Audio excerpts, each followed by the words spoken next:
হে মা দুর্গে, আগামীকাল তোমার বোধন। তুমি তোমার ত্রিশূলটাকে শান দিয়ে এনো ধর্ষগ্রুপ অসুরদের বধের নিমিত্তে। কেমন? হে মা দুর্গে, নতুন একটা অনুরোধ। পুরাকালের কিছু রাক্ষসী বর্তমানে যত্রতত্র ঘুরে বেড়াচ্ছে। এসব রাক্ষসীদের বধ করার জন্য নতুন কিছু অস্ত্র এনো। কেমন? কি হলো মা, তুমি চমকে উঠলে নতুন আকুতি শুনে? হ্যাঁ মা, ফাঁসি দেওয়ায় কিছু মাতৃরূপেণ নারী রয়েছেন, যারা মাতৃরূপ বিসর্জন দিয়ে হয়ে উঠেছেন রাক্ষসী। পরপুরুষের মাংসলদণ্ড ও অর্থের লোভে 13-7 বছরের সন্তানদের ফেলে পরপুরুষদের সাথে পালিয়ে যায়। স্বামী না হয় অন্য রক্ত, কিন্তু সন্তান তো তোর রক্ত। কি বলো না, ঠিক কিনা? হ্যাঁ মা, দুর্গে দুর্গতিন আসেনি এমন দুটো ঘটনা তোমায় লিখছি। হে মা দুর্গে, নাম এবং গ্রামের নাম পরিবর্তন করে লিখছি। ঘটনা 1। আজ থেকে প্রায় 10 বছর আগেকার কথা। আমি একটা সরকারি ক্যান্টিনের কেয়ারটেকার ছিলাম। রাঁধুনির হেল্পার ছিল আমার গ্রামেরই অমিত পাল। কিছুদিন আগে বিয়ে করে। বেশ মোটামুটি সুন্দরী বউ, ডাগর ডগর। মাসখানেক পর থেকেই পারিবারিক ঝামেলা। অমিতের বউ রাতে লুকিয়ে লুকিয়ে ফোনে কার সাথে যেন কথা বলে। বিয়ের আগে অন্য কারোর সাথে সম্পর্ক ছিল। ঝামেলা এমন পর্যায়ে গিয়ে পৌঁছায় যে 2 দিন কাজে না আসার জন্য ওর বাসায় আমাকে যেতে হয় এবং বুঝিয়ে আসি। যাই হোক, এভাবেই চলছিল। একটা মেয়ে হয়। মেয়ের বয়স যখন 3 বছর, হঠাৎ অমিতের পেট ব্যথা। শিলিগুড়ির বড় একটা নার্সিংহোমে দেখানো হয়। ওর ইএসআই এবং মেডিক্লেম দুটোই করা ছিল। 2 দিন পর আমি যখন নার্সিংহোমে দেখতে গেলাম, ও আমাকে বারবার অনুরোধ করে বলল, কাকু, আমাকে এখান থেকে নিয়ে চলেন, ওরা আমাকে মেরে ফেলবে। আমি গুরুত্ব দিইনি, এই ভেবে যে ও খরচপাতির ভয়ে এমন কথা বলছে।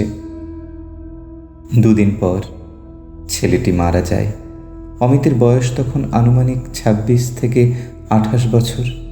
1 মাসের মাথায় 3 বছরের মেয়েটিকে ফেলে অমিতের বউ কোনাপুরে পালিয়ে গিয়ে একজনকে বিবাহ করে। এদিকে আমি পিএফ ও ইন্স্যুরেন্সের সব মিলিয়ে প্রায় 2.5 লক্ষ টাকা তুলে দিয়েছিলাম। হে মা দুর্গে, ওই 3 বছরের মেয়েটির কি দোষ? ওকে ওই রাক্ষসী পিতৃহারা করে মাতৃত্ব থেকেও বঞ্চিত করেছে। কারণ অমিতের মৃত্যুর জন্য দায়ী ওই রাক্ষসী। ওর ঠাকুরদা আর ঠাকুরমার সাথে থাকে মেয়েটি। প্রতিদিনই ওকে দোকানে বা রাস্তায় ওর ঠাকুরমার সাথে দেখি। চোখে জল আসে। হেসে বলি, কিরে অমিতের মা? ও হাসে। এখন ওর বয়স প্রায় 8-9 হবে। ঘটনা 2। মাসি দেওয়া। নাম রাধেশ্যাম। বয়স 32 থেকে 35-এর কোঠায়। বছর 5 ওকে চিনি। সরকারি একটা অফিসে ঠিকাদার কর্তৃক নিযুক্ত শ্রমিক। 1700-8 পাই। আমি যখন 1-2 ঘন্টার কাজ থাকে ওকে দিয়েই করিয়ে নিই। এত নরম ও ভদ্র কোনো শ্রমিক আজ অবধি দেখিনি। যাই হোক, গত পরশু ঠাকুর ঘরে নতুন একটা পুজোর বেদি তৈরি করি। ওই মিস্ত্রি পরিচয় দেয় ও রাধেশ্যামের দাদা এবং বলে রাধেশ্যামের বউ 13-7 বছরের 2 মেয়েকে ছেড়ে অন্য একজনের সাথে পালিয়ে গেছে। আমি কোনোদিন রাধেশ্যামের বউ বা মেয়েকে দেখিনি। কাকতালীয়ভাবে আজ সকালে উঠে করে হঠাৎ রাধেশ্যাম এসে হাজির। দাদা, কামছে নাকি? তখন ওকে ঘটনাটা জিজ্ঞেস করি। আসলে লজ্জা এখন নারীর ভূষণ নেই, পুরুষের ভূষণে পরিণত। ও লজ্জায় বলতে চাইছিল না। আমি বললাম, আমি তোর দাদার কাছে শুনেছি। তারপর বলল, হ্যাঁ ঠিক শুনেছিস। বলে চলে গেল। আর কিছু বলার সুযোগ দিল না। হয়তো আরও লজ্জা পাবে এই ভেবে। এই ধরনের রাক্ষসী প্রতিটা অঞ্চলেই আছে। এই ধরনের রাক্ষসীদের পুরুষেরা লজ্জায় প্রকাশ করে না। কোনো লেখকও এই বিষয়ে তোমাকে জানায় না। যদি মহিলা সমিতি খেপে যায়, আমি জানালাম, মাগো, দুর্গতি নাশিনী ধর্ষক অসুরদের অবশ্যই বধ করো, আর এই রাক্ষসীদের পঙ্গু করো। দোহাই মা, জয় মা।